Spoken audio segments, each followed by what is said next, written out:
mangke katapan kang syarat kalau jangan ketapan syukur-syukur.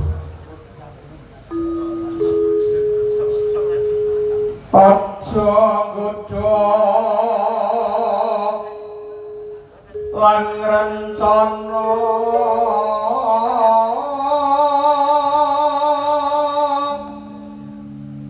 hapane ingsun ya sun jatine urip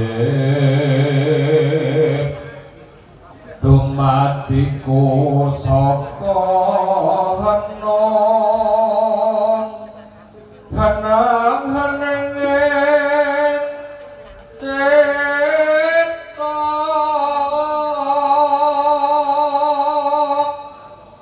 sinang saya ing tawang-tawang prajaku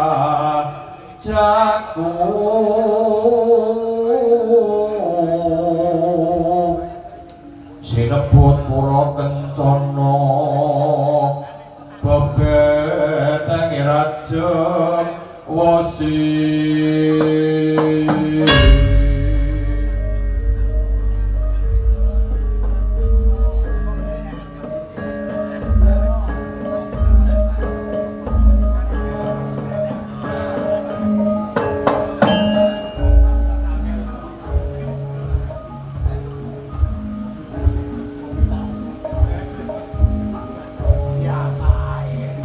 kepareng perwakilan atur. Assalamualaikum warahmatullahi wabarakatuh.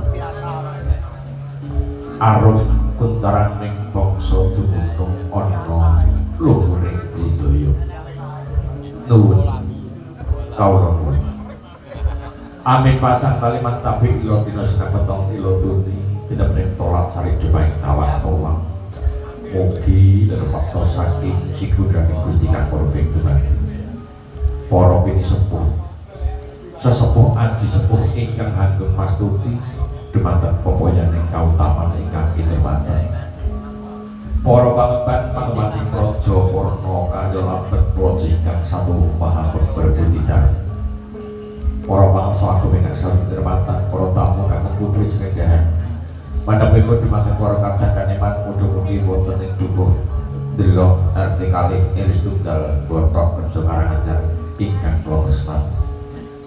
kepareng kula bantol rengko jajar hanggotra ing disebut paringipun Bapak Mardi Rajo Ibu Suhar kinen kepareng hamuka langning suka wanganing wicara duwaraning kandha ngaturaken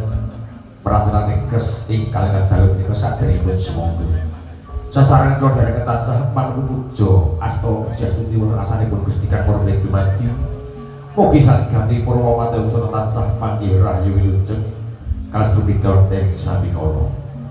niki adeng sepisan pambuka apa kalih atur manembromo kalunjingan Bapak Mardi Rajo sekalian baik kasuwunaken Ibu Bayan Sari mangke jinadran Bapak Mardi Rajo kalian Bapak Suciyanto monggo dikon niki atur suka paris kesenengan panjenengan kerawitan jawi cangkem mugi laras gong panyuning Singapadu Sidra Sragen. Para tamu sugeng lengan sekedar sugeng biasa nuwun matur nuwun.